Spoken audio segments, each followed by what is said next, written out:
देवों के देव महादेव उज्जैन स्थित महाकालेश्वर मंदिर में साक्षात विराजमान हैं। सभी ज्योतिर्लिंगों में से सिर्फ महाकाल ज्योतिर्लिंग ही ऐसी है जिसका मुख दक्षिण दिशा में स्थित है।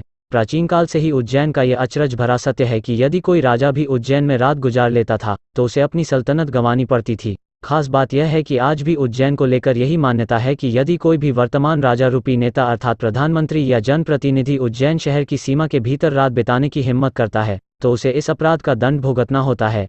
आखिर ऐसा क्या रहस्य जुड़ा है उज्जैन नगरी के महाकालेश्वर मंदिर से, जहां कोई भी मानव रूपी राजा रात नहीं बिता सकता है? आइए जानते हैं उज्जैन के महाकालेश्वर मंदिर का वह रहस्य जिससे हर कोई अनजान है।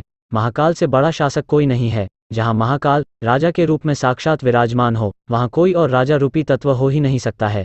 जिस क्षण से महाकाल उज्जैन में विराजित हुए हैं, उस क्षण से आज तक उज्जैन का कोई और राजा नहीं हुआ है।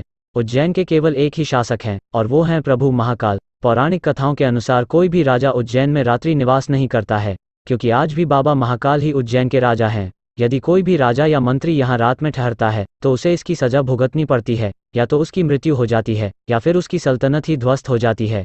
इस धारणा को सही ठहराते हुए कई ज्वलंत उदाहरण उज्जैन के इतिहास में दर्ज हैं। देश के चौथे प्रधानमंत्री मोरारजी देसाई महाकालेश्वर मंदिर में दर्शन के बाद उज्जैन में मात्र एक रात रुके थे। अगले दिन मोरारजी देसाई की सरकार ध्वस्त हो गई। उज्जैन में एक रात रुकने के बाद कर्नाटक के सीएम वाईएस येदियुरप्पा को 20 दिनों के भीतर इस्तीफा देना पड़ा। राजा विक्रमादित्य के बाद से उज्जैन के किसी भी मानव राजा ने कभी भी उज्जैन शहर में रात नहीं बिताई है, और जिन्होंने ऐसा किया उनमें से कई राजा आप बीती कहने के लिए जीवित नहीं रहे।